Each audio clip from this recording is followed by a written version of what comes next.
زه چې درته کوم فیلډ یادوم هم هغه به کوې، زه چې درته څه وایم هغه به کوې، چې څه نه دې منې کوم هغه به نه کوې. زه چې درته ویم چې کوم ځای ته لاړ شه هغې ته به ځې، زه چې درته ویم چې کوم ځای ته مه ځه هغې ته به نه ځې.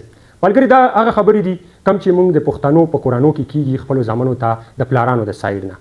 زوی چې هر څومره غټ شي خو دې د خپل کنټرول نه وباسي، دا ورته وایي چې بس زما په رول ریګولیشن به چلېږي. په دې هکله نن در سره یو مختصر لیکچر اخلم. که ته یو زوی وې نو تا لپاره هم ضروري دی، او که ته یو پلار وې نو ستا لپاره هم ضروري دی، ځکه چې نن سبا زمانه ډېره بدله شوې ده، نو لهذا د هغې مطابق به چلېږو. نو ګوره زما لیکچر نن دی په پیرنټس کنټرول باندې. هغې ریزن څه دي، هغې ریزنز وجوهات یې څه دي، او د هغې سلوشن چې شی دی. ها اول راځو موږ ریزن ته چې ولې پیرنټس داسې کوي. په کورونو کې ولې دوی دومره فورس کوي خپل زامن چې هغه سټوډنټس وي، هغه یوث وي، هغوی غټ غټ ډریمز وي، خو هغه هغې ته نه پرېږدي. نو دې خبرې ته ښه په غور سره غوږ ونیسئ چې پلار ځکه داسې کوي چې یو خو نن سبا زمانه ډېره زر چینج کېږي، را چینج کېږي. مطلب 15 کاله مخکې چې کم وخت و، کم رولز ریګولیشن و، کمې خبرې کېدې، 15 کاله بعد بدلې شي. 15 کاله کې نن سبا زمانه کې ډېر چینج راځي، ډېر زیات چینج راځي. اوس پلار چې کم دی د خپل وخت مطابق سوچ کوي. هغه وایي چې زما په وخت کې داسې کېدل او ما ساده زندګي تېره کړې ده، ما داسې نه دي کړي، ما دا نه کول، نو پکار دی چې زما زوی هم د دې نه منې شي. اوس زه ګوره په دې ویډیو کې او د لیکچر کې زه د پلارانو بېزتي کول نه غواړم، هسې نه چې اوس دا وایي پوره لیکچر واورئ نو بیا خبره خیر دی پرې وکړئ. زما مقصد په دې ځای کې د سټوډنټس د انډیپینډنس دی چې کوم حده پورې پکار دی. ښه نو بل طرف بله خبره دا چې په هغه وخت کې کوم فیلډ پلار کړی وي یا د هغه نه پاتې شوي وي، یا خو ورته وایي چې ما کوم فیلډ کړی دی هغه وکړه، یا چې کوم فیلډ کې پلار ناکام شوي وي، په میډیکل کې به ناکام شوي وي په خپله، او زوی ته به وایي چې نه نه دې پرېږدم کوې به یې. نو په دې وجه باندې دا خبره بیا جنریشن ټو جنریشن روانه شي. په موږ کې دا خبره جنریشن ټو جنریشن روانه ده. په بهرو ملکونو کې یا په چې کوم ډیولپمنټ کنټریز دي هغې کې دا خبرې نه کېږي، هغې کې خپله خوښه هر چاته ورکول کېږي. چونکې زموږ ملک په ډیولپمنټ نه دی، هر کال نور خرابېږي، نو هغې په وجه دلته میډیکل زیاتوالی دی. نو اوس د پلار نه چې میډیکل پاتې شي یا یو بله شعبه پاتې شي، یا میډیکل صرف د اگزامپل لپاره وایم، نو زوی ته وایي چې زما نه پاتې دی او په موږ کور کې یو ډاکټر هم نشته، لهذا ته به ډاکټر کېږي ځکه چې زموږ علاج پرې کېږي. اوس دغه وړوکي شان مقصد ته ګوري، په هغې باندې د زوی ټول خوابونه هم خراب کړي، زوی چې کوم فیوچر دی، کوم خپل سوچونه یې په هغې باندې مو به ور واچوي، او هغه چې کوم دی زوی بله خبره منلی نه شي. نوجوان څه سوچ کوي؟ هغه په کور کې داسې راغټ شوی وي چې هغه فورس شوی وي.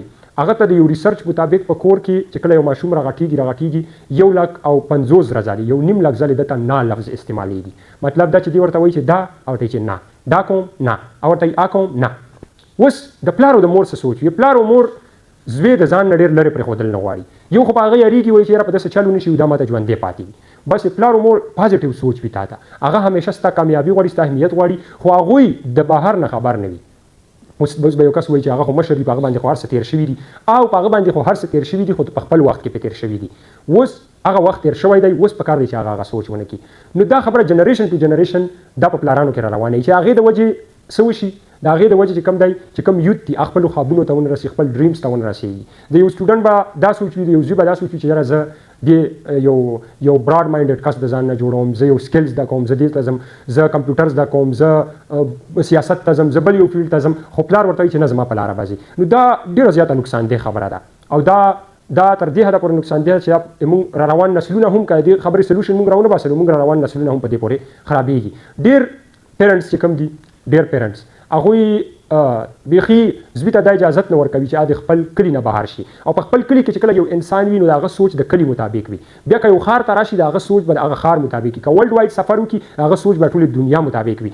تاسو دا خبره اورئ که نه وي چې سفر نیم تعلیم دی؟ زه خلکو ته نیم نه دی، پوره تعلیم دی. ولې هغه وجه دا ده چې هغه چې کوم دی هغې سره د هغه ایکسپلورینګ وشي، د هر څه نه خبر شي، نو په دې وجه باندې چې کوم دی هغه بیا ډېر څه وپېژني په دنیا کې.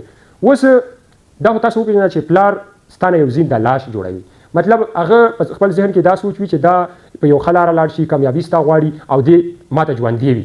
خو په اصل کې په د زندګۍ دا قانون دی چې ته دلته څومره غټه کامیابي غواړې نو دومره غټ ریسک به اخلې. مطلب که ته یو ډرایور هم وې نو په ډرایورۍ کې هم دا ریسک شته چې اکسیډنټ وکړې او لاړې. هر یو شیز کې ریسک دی، بې رسک نه خو یو شیز هم نه دی. نو بیا چې کوم کس غټه کامیابي غواړي هغه به رسک هم غټ اخلي. هغه چې خپل کور حالات چینج کول غواړي نو هغې لپاره به خامخا غټ رسک اخلي. خو دغه شیز ته نوجوان نه پرېښودل کېږي. د هغې په وجه باندې دا یو خامي یو ریزلټ دې دا راوځي چې کله FSC پورې هلک لاړ شي نو ده ته ووایي چې بس اوس په خپله ځان یې پاټ کوه، دې نه بعد هغې وجه هغه نه ایجوکیشن پاتې شي چې خپله ځان نشي افورډ کولی. ولې نشي افورډ کولی؟ اته د عمر نه د کور نه بهر پرېښی نه دی، د ممي ډیډي په شان دې ساتلی دی، هغه ته تاویلي چې دا به کوي دا به نه کوي دا به نه کوي، اوس یې اخره پورې افورډ هم که که نه هغې له هم بیا نه وي تیار. نو دا زموږ په پیرنټس کې ډېر غټ کمی دی او پکار دی چې دا کمی ځان نه وباسي. اوس د دې سلوشن څه شی دی دې خبرې؟ اصل کې دا خبره ډېره غټه ده خو بیا لیکچر نه غټېږي، خو زه ته سلوشن وایم. یو خو پیرنټس ته نن سبا دا سوچ کول پکار دي چې که ته ایجوکیشن یو فیلډ کړی هم وي نو ستا عمر او ستا چې کم ایج و هغه پخوانی و، اوس په اپډیټ حالاتو باندې وګوره ورته. زوی ته مه دومره انډیپینډنس ورکوه چې هغه د حد نه ووځي، خو زوی چې کم دی یوت چې کم دی هغه دومره باونډ مه ساته چې هغه سبا پخپله هېڅ هم نشي کولی او په هر څه کې تا ته محتاج وي. بل طرف له زوی ته پکار دي چې که ته پلار لږ شان انډیپینډنس درکړي نو پکار دی چې پلار ته د هغه انډیپینډنس هلک غوندې چې درکړي د هغې په وجه باندې خپل پلار دومره باور په تا وکړي چې ته ټول کارونه پخپله هینډل کړې، چې خپل کارونه په ذمهوارۍ خپل ریسپانسبیلیټیز دومره په زبردستي طریقې سره سر نه ورسوي چې پلار دې ووایي چې مړه یو کین هینډل ته یې کولی شي او اوس خپل ډیسیژن پخپله اخله. ځکه چې تر اوسه پورې ما لږ ازادي درکړله نو هغې ته صحیح فایده واخیستله نو اوس مخکې هم ته کولی شي. نو د دې په وجه باندې په تاسو باندې دا سټوډنټس ته دا خبره کوم، په تاسو باندې به څه کېږي، په تاسو باندې به د هغوی باور جوړېږي. زیات وخت کې نن سبا پیرنټس زوی ته ځکه اجازت نه ورکوي چې ته مطلب خود مختاره شه، ته انډیپینډنټ شه، ته چې څه کوي څه کول غواړي هغه وکړه، چې هغې په وجه باندې هغه په دې یارېږي چې دا به چېرته غلط طرف لاړ شي، نیګیټیو سایډ ته به لاړ شي. نو که چېرته یې پلار په تا باور جوړ شو به تا کله هم نه باونډ کوي، به همیشه تا ته اجازت درکوي او هغه چې کوم دی د هغې لپاره به بیا د هغې اجازت ضرورت نه وي. اوس سټوډنټس ته وایم ستاسو سره پکار دی چې که په کلي کې به ته په خپله خوښه وچالېږي. مطلب یو خو به د خپل فیوچر فیصله په پلار کله هم نه کوي، نه په خپل کور ولا نه چا سره مشوره. د فیوچر مطلب دا ټول نه اهم فیصله ستا فیلډ، ستا سکل څه دی او ستا شوق څه سره دی. به ته په خپل زور مزاحمت ریزسټنس به کوي خو هغې ته به ځان رسوي، به نه پرېږدې. زیات سټوډنټ زه دلته وینم ما سره چې کوم میلاویږي یاره وایي زما شوق د دې سره دی خو مړه بس پلار دپاره د پلار خاطر وکړي که نه، خو دا خاطر تا ته پته شته دا د پلار په هغه وخت کې خاطر وکړو خو دا پلار ته غرق کړو. دا پلار چې په فیوچر کې تا ته سترګې دي تا نه به هېڅ هم جوړ نه شي ځکه ته خپل فیلډ ته پرې نه ښودل شوي. اوس که ته چېرته خپل فیلډ ته لاړلې هغې کې خو به تا لکه کم کار دی چې خوښ نه وي هغه کوې هغې نه بېګار جوړېږي، او کم کار چې په شوق کېږي نه بیا ښه کېږي. نو ته که په هغه کار کې مخکې لاړې ته به سایکل بریک کوې. سایکل بریک نه مقصد دا دی چې ته به تا د کور د ډېرو نسلونو نه چې کم حالات را روان دي دا به مکمل ختموي او ته به د دې کې ریولوشن راولې. مطلب د پلار نه د انډیپینډنس زما دا مقصد نه چې ته پلار نه انډیپینډنټ شه او بس باغي شه عمر له ګرځه او ما د پلار خاطر ونه مور نه، ته دومره مزاحمت وکړه د پلار سره او د مور سره او د نور فیملی سره چې هغوی تاله اجازت درکړي چې خپل فیلډ وکړي. بل د ټول نه اهم خبره پکار دی چې ته د خپل کلي نه راووځې. په کلي کې که ته پاتې شولې نو ته به هماغه وروسته سوچ وله بس یو جاب به وکړم او ایجوکیشن به وکړم او نور به بس خبره ختمه. ته به راوځې ښار ته به راوځې او هائی کوالټي ایجوکیشن به حاصل کړې او په کلي کې به نه پاتې کېږې ځکه په کلي کې به ستا سوچ د کلي مطابق وي. ته به راوځې او کور به مکمل پرېږدې او ایجوکیشن دپاره هسې نه چې داسې یې پرېږدې چې الله دې مل شه چې بیا دې په بل سایډ روان شي. مطلب مې دا دی هاسټلایز که ځان او هائی کوالټي ایجوکیشن حاصل کا او دلته چې ته د سټوډنټس ماحول وینې، دلته چې ته د مختلف قسمه خلکو سره ملاویږي او دا مختلف قسمه کلچر خلکو سره ملاویږي، دې سره به ستا په مایند کې په 180 انګل باندې چینج راشي او ته چې صرف یو کال یا 2 کاله دغه کار وکړي ستا سوچ به بدل شوي وي او یقین در کوم چې تر هغې پورې به تا ځان ته خپل داسې څه کتلي هم وي چې ته خپل ایجوکیشن په خپله افارډ کړې. خو دا د دې مقصد مې دا نه دی چې ته نیګیټیو سایډ ته لاړ شي، خپل چې کوم فیلډ دی هغه سایډ نو هله به تا ته کامیابي ملاویږي او دا سلوشن هم دی.